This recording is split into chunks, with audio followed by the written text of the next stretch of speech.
Hi guys, my name is Keith Neurotis, known as the leader and superior of Club LASM, aka lover of animated shows and movies, and I'm here with Colby.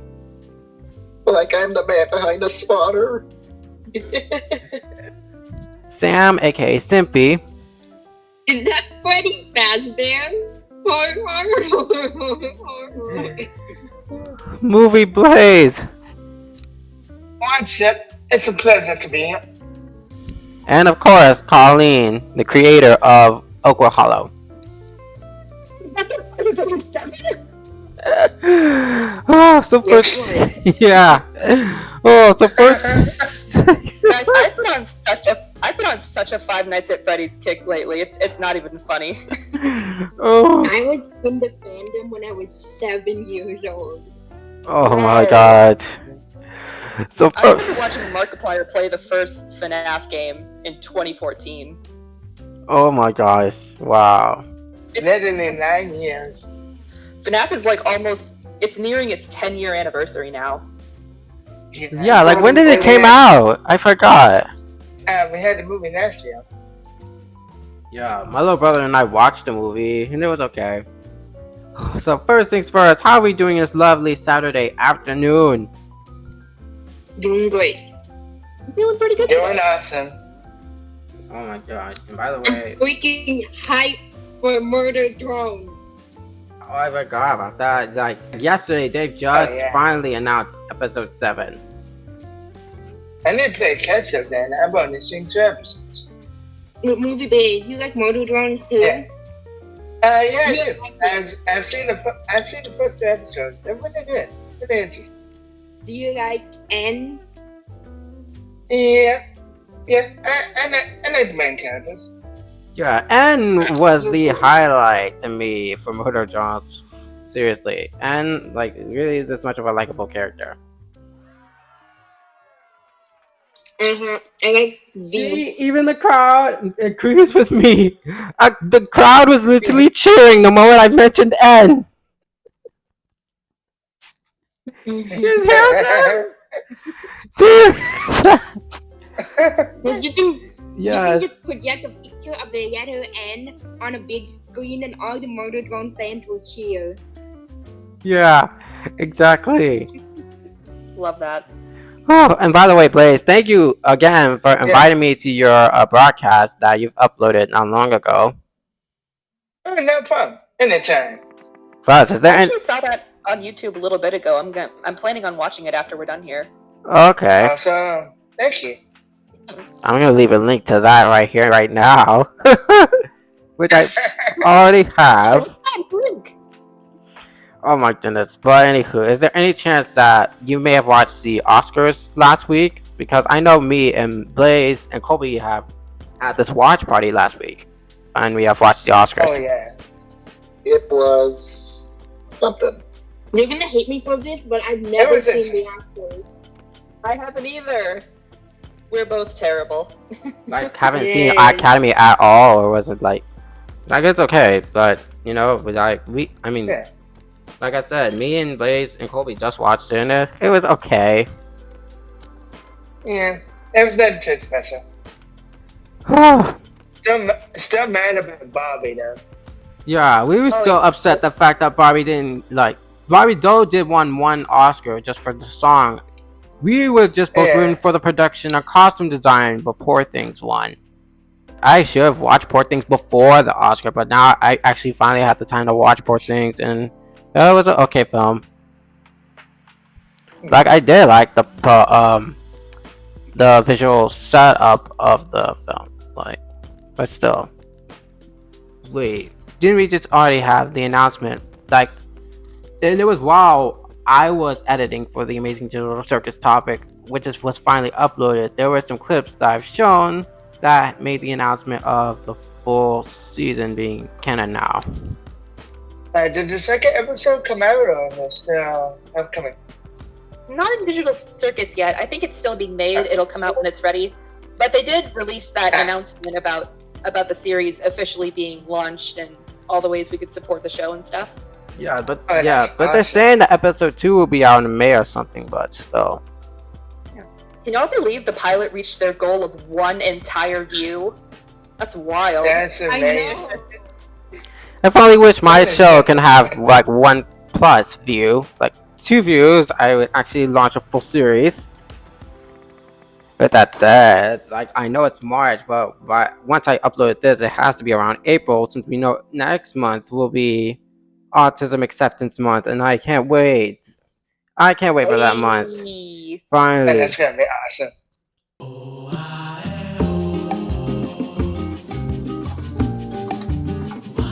Where we left off from last year's podcast episode, we discussed about the slow improvements of autistic characters in the media and their arcs being told correctly without exploitive nonsense from hypocritical organizations. Autism Speaks. If you like to see No the... money like you, Autism Speaks. Yeah. Oh yeah, no one next to him. Only white moms on Facebook like Autism Speaks. If you'd like to see the examples of the following autistic characters that we've mentioned, please be sure to watch last year's videos first and then come back. Link is in the description, along with me having to be in Movie Blazer's video. Thank you, by the way. For today, since it is Autism Acceptance Month, I mean, this will be out that month because editing literally takes like forever for me. Our topic will be the following, such as the head-canons versus canon, lack of disabled / neurodivergent actors, autism for indie animation since some of our beloved cartoons that has autistic characters got cancelled, CHEN, oh yeah, and our OCs too.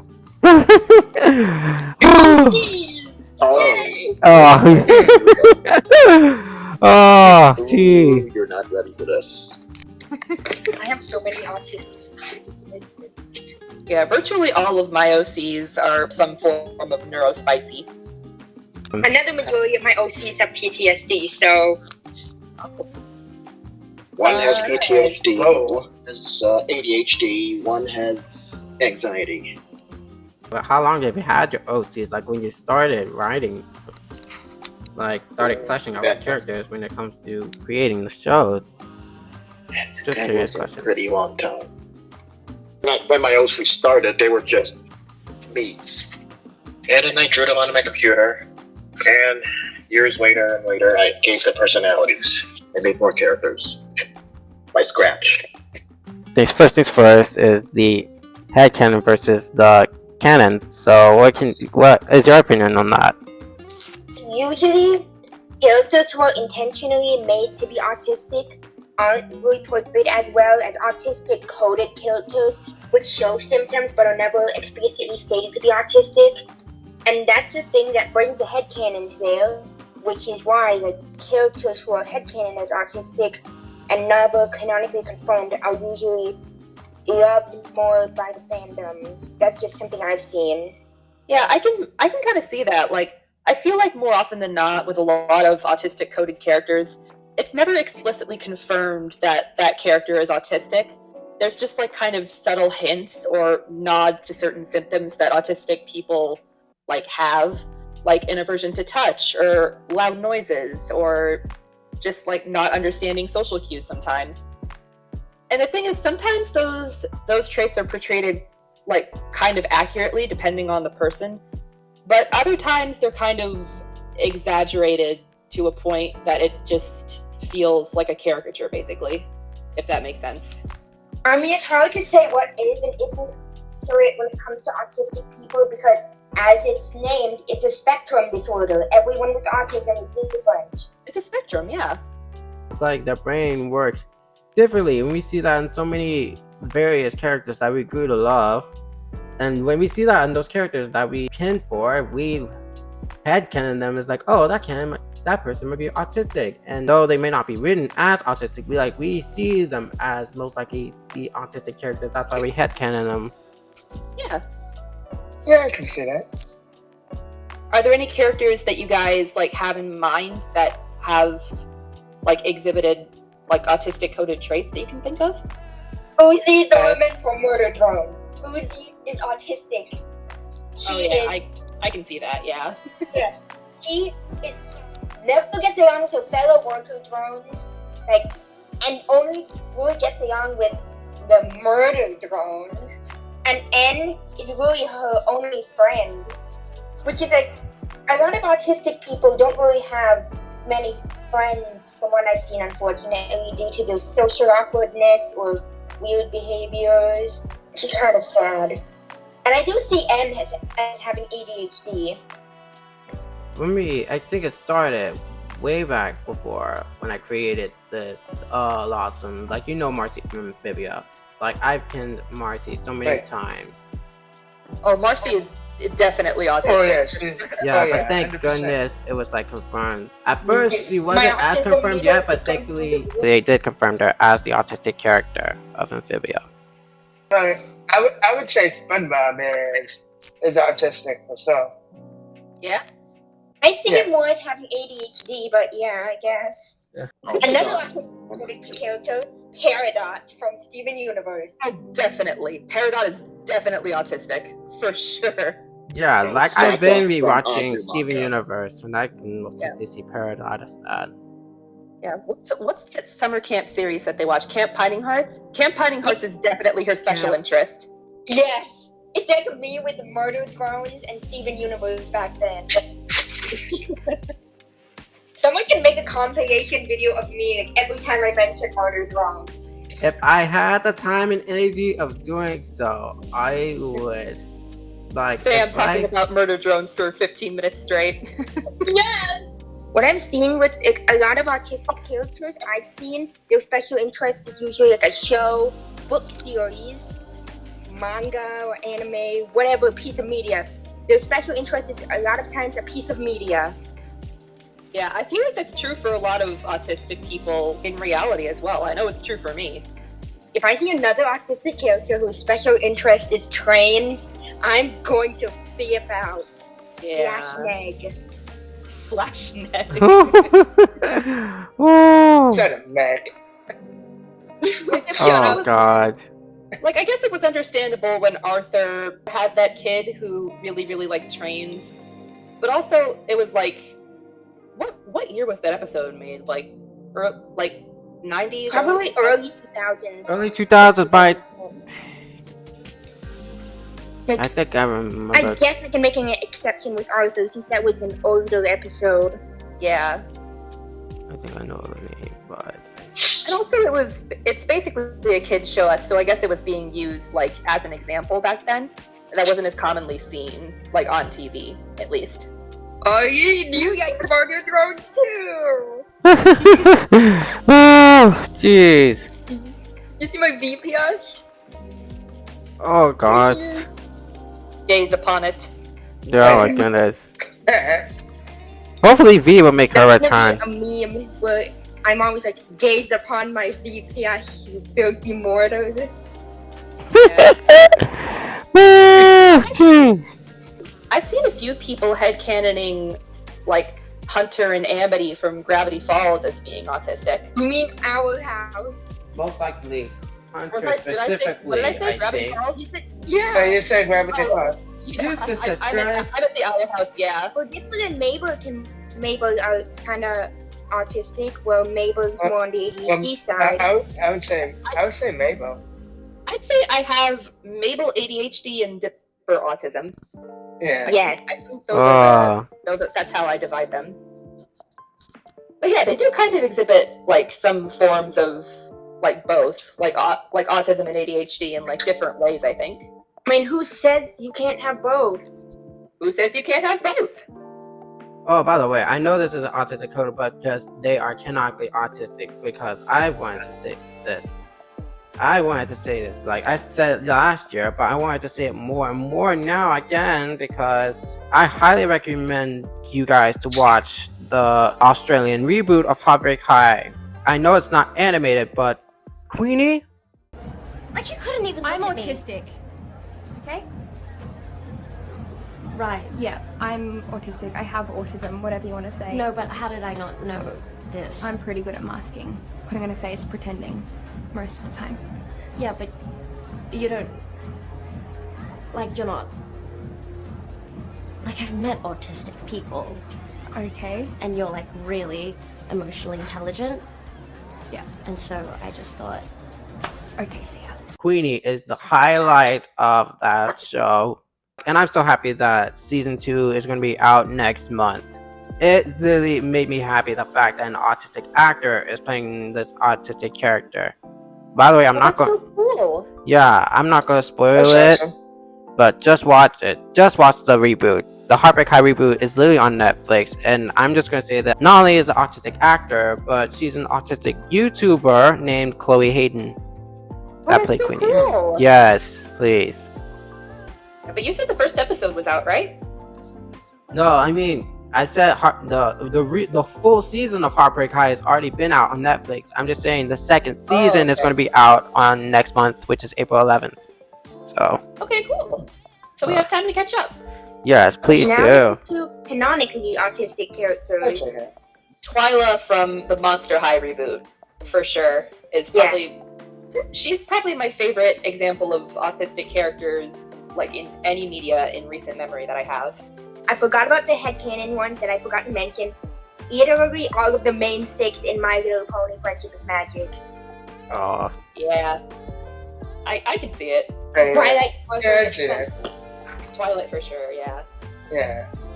Yeah, like you said, Twilight. Like, isn't her special interest like some kind of book? Yeah, she likes reading books and she's really interested in history. I think that's her special interest. In fact, like the first episode she was introduced, the main 3 were like spending the night in the library as part of a bet. And Twyla, still like in invisible form, took their radio. Not for any malicious reasons, the music was just really loud.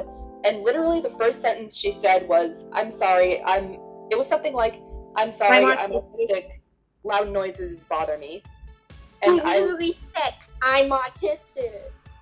one of the first things she says, yeah. And like right away, I was like, I see this, I know you, and I love you.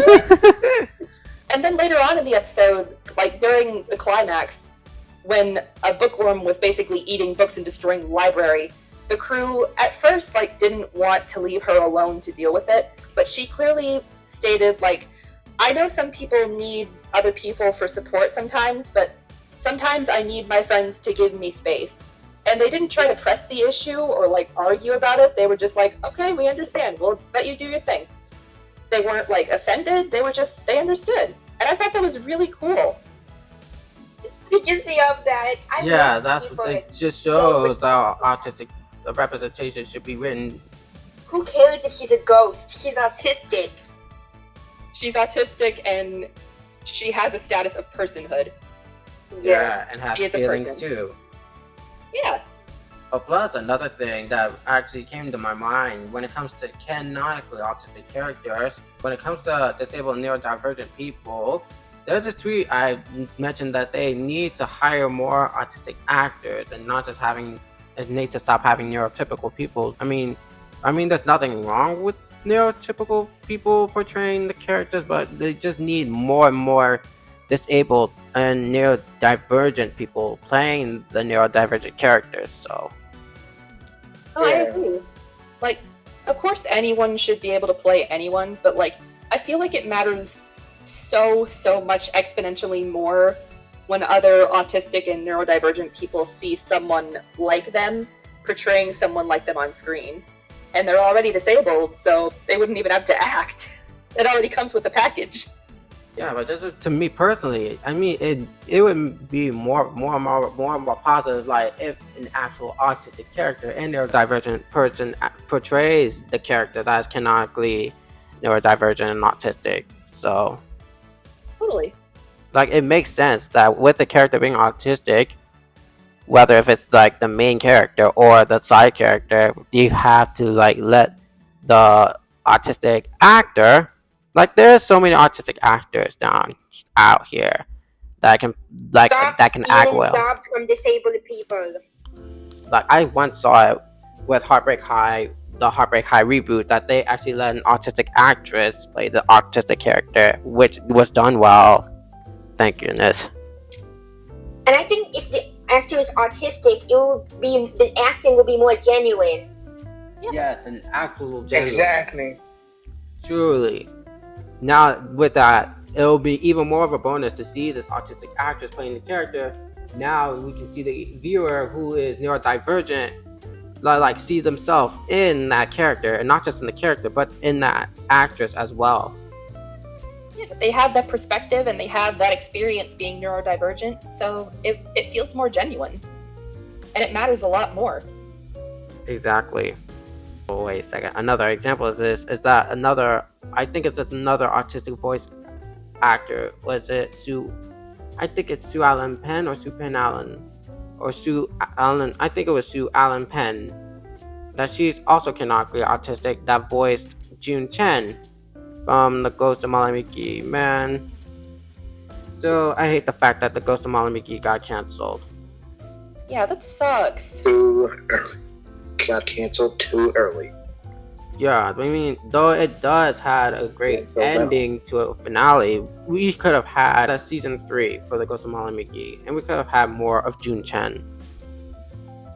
Even a team posted their season 3 scripts. Yeah, the scripts of what if, so many what ifs, if the show did not get canceled like that. I haven't seen that series yet, but I heard it's very good. I've seen like the first like batch of season 1, like the first few episodes. Like I know what happens in the show, but like I haven't watched the full thing yet. Well, I'm not going to spoil that. Like, if you haven't, like, if you're still in season 1, I'm not going to spoil it. I'm not going to spoil CHEN's like arc or the rest of the CHEN's family, you know, like, because the family did get introduced in the 2nd season. Last year when I did the podcast, I mentioned CHEN. I mentioned being Ghostbusters. I hilariously said Ghostbusters instead of Ghost Hunters, which is so hilarious to me. Autistic character named CHEN, who apparently was one of the family members of the Ghostbusters, right? I mean, the Ghost Hunters. Ghost Hunters, I was saying. Yeah, dang it! What I said, Ghostbusters! I mean, it's kind of similar field. Yeah, pretty much. Oh my. Ghostbusters hunt ghost. Yeah, speaking of which, I'm just only going to spoil one thing. That CHEN, when she was introduced, she literally just says that she's autistic, and that's one thing I wanted to say. Like, there's nothing wrong with just saying that you are canonically autistic. Like, if a canon autistic person just says out loud that they're autistic, thinking there's nothing wrong with saying that they're autistic, you know? Yeah, it's not like a bad word. It's just like, I'm autistic. It kind of explains. It's not like you're saying the R word or anything. Yeah, no. It's just like, yeah, I have this thing, and that's why I do the things I do, I guess. I mean, don't just sugarcoat it, like saying how, oh, my brain works just differently just because. Just say you're autistic, and they'll be like, okay, thank you for letting me know that you're autistic, and they'll be totally fine with it. Don't just dance around the subject. Like, yeah, because that's why I'm now starting to feel like it's been seeing most of the time when it comes to autistic characters. I like dancing around the word without even just saying it. Yeah, just be like, I'm autistic. I don't like loud noises. Or I'm autistic. Physical touch is a little much for me sometimes. Right. I want to get to the OCs soon because I have one prepared. Well, we're in the OC right now, exactly. Oh, perfect timing. Yeah, so, thank goodness. I'm going to be talking about one of my Mortal Drones OCs. Her name is Rez. So, Rez is a spelled R-E-S, like resolution. Rez is a young worker drone. He left orphaned after her parents were slaughtered by a disassembly drone, surprisingly not giving her much trauma, as she doesn't really show signs of it. Despite this, however, Rez shows a strange fascination towards disassembly drones. Why is she fascinated with them? Simple. They're cool as heck. They have all these cool weapons and they can fly. What's not to love? Maybe the fact that they're murderers, but still. Her interest in disassembly drones goes so far to the point where she puts her life at risk to see one up close. She never really connected with fellow worker drones back at her colony, kind of like Uzi, but she lacks the teen angst. She's not even a teenager, she's 12. She was never got along with others, really. And she kind of shows signs of like rebelliousness too, because she doesn't listen to her guardian, which is her guardian who tells her, don't go outside, it's dangerous out there. You don't want to end up like your parents. And she just doesn't listen. She just wants to see a disassembly drone. Like, that's how passionate about them she is. She just loves them. Like, it's her own interest. Yeah, it's kind of like how some people have special interest in like true crime and serial killer kind of things. Like, I totally see her snapping pictures of disassembly drones. And she's actually friends with, I mentioned S before, so she's friends with S, who is also a disabled character. That's cool. She totally understands S too, like how she was basically ostracized for being different. Like both of them were, but in their own different ways. Like, is there a chance that it's going to touch on that subject matter of like how they've been treated, you know? Yes, I will do it when I write about them. While Rez was just kind of socially isolated, S had it much worse though, as she was a victim of abuse, unfortunately. So, but they definitely have a connection, and that's something they can bond over. Like, and in Neoverse, like on sketch pictures, I mentioned Hester. They are kind of stereotypical being the autistic tech nerd, but I really want to have more to them than that. Speaking of which, earlier I did post it about ROCs. Yours is Hesker, and Colleen is Andy. Mine is Bella Paulo. I forgot to bring in Remy Hart into the mix, and I questioned myself, what could their dynamic would be? They would be an unstoppable group. They would be too powerful. You can't handle the uber instincts of my uber autism. Observe. I think to me, I see them have, each of them have separately have their friendship squad of their own based on the shows that we each created, but their dynamic is having their friendship part-time. Most likely get together on weekends, maybe. Yeah, we can see that. Like, back to Rez, like, her lack of a sense of danger. I guess autistic people sometimes don't really have a sense of danger sometimes. Yeah, I feel like sometimes that might be the case. Like, I think my character Andy has like a pretty high sense of danger. Like, she's generally very cautious in like certain levels of danger. Yeah, it seems like to me, I feel like Remy would be more cautious of the surroundings than Belle, because though while Belle is shy and timid at times, like I said, Belle is shy and timid, but with her friend group, she would actually be more safe and actually would be more happier to like talk about her interests and stuff, but was slow to sense the danger around her, or uses her special interest as the way of resolving the conflicts, you know? Whereas Remy, on the other hand, can actually know the sense of danger. It's like Remy is like the bird's eye view of the newfound group, maybe, of, if that's right. That's what I love about OCs. I mean, it sucks that some of our favorite shows that featured autistic characters are canceled, which is but on the other hand, with indie animation blowing up more and more, it comes to no surprise that there's most likely going to have autistic rep being done right when it comes to the indie animation. So that's what I'm really looking for the most. I feel like there's so many autistic people in the community that they want to like push for more representation of autism so that other people have other examples of them to basically watch. And maybe some of the creators are autistic themselves, and they're like, fine, I'll do it myself. Yeah, because at this bring in the Thanos gift. That really is what indie animation is. They just see all these great shows getting canceled, all this beautiful representation being squandered, and they're like, screw you, I'm gonna do it myself. Yeah, because they're now seeing the asset recently, which is really sucks, because growing up as a child, they too wanted to like pursue their dreams. They thought, I wanted to go animate on this company. But given the fact of the recent scenario that's going on with so many good quality content being kicked to the curb by those big companies, and seeing indie animation rise, is like, you know what, I'm going to create it myself, and I'm starting from scratch, so that way I'm not going to be at risk of everything that I've dreamt of will be taken away from me with a snap. So that's why I'm going to indie animation. Like, truly, we get an idea and we're like, I'm gonna make it. And in the process, we all basically, like, feed each other. I don't have the funds, unfortunately.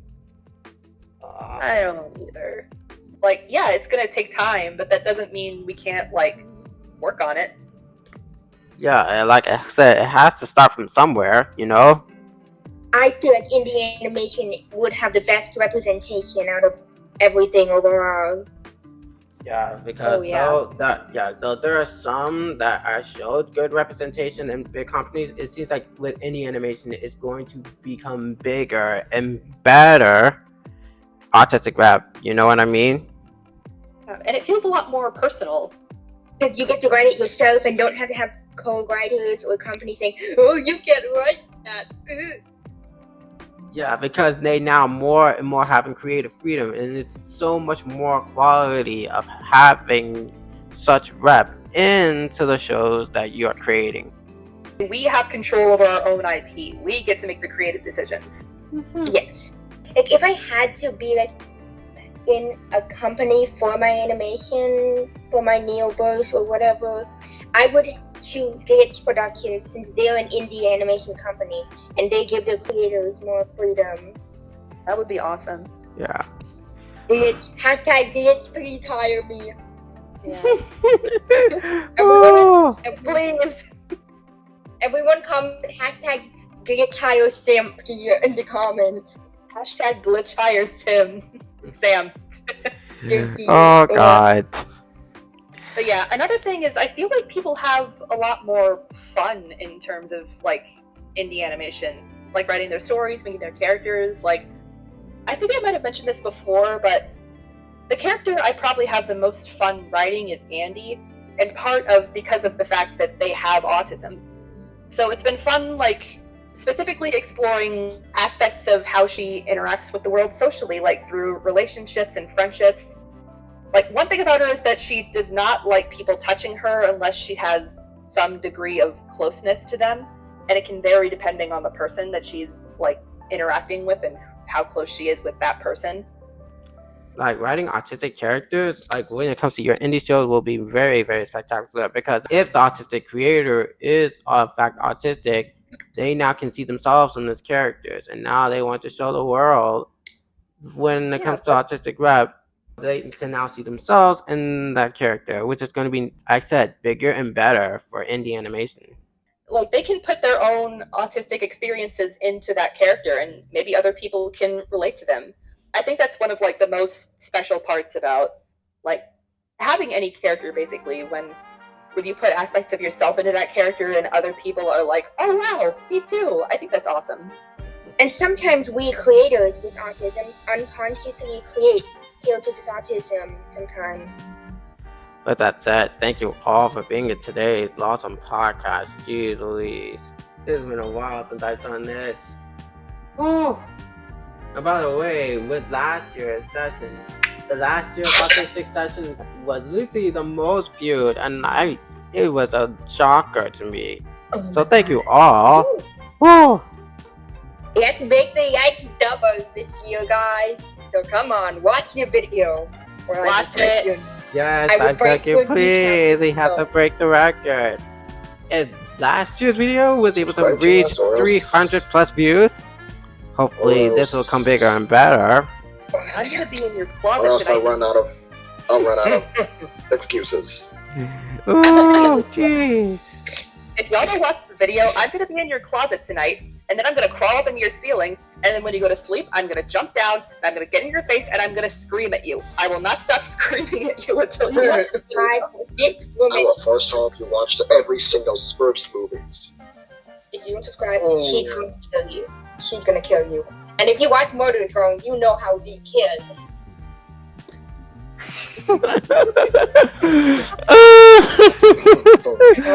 Oh god. Yeah, but anywho, by the time I upload this video, we know Murder Drones will be out.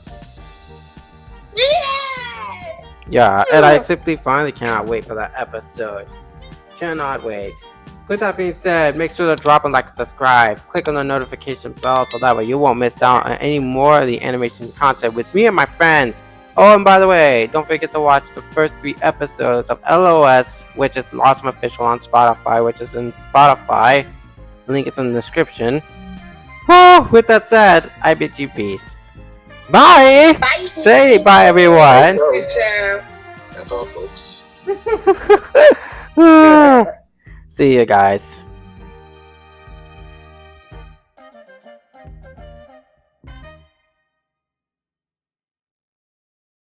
I just found out my friend Maxwell tried the violence. It turned out actually probably why. I'm not missing this.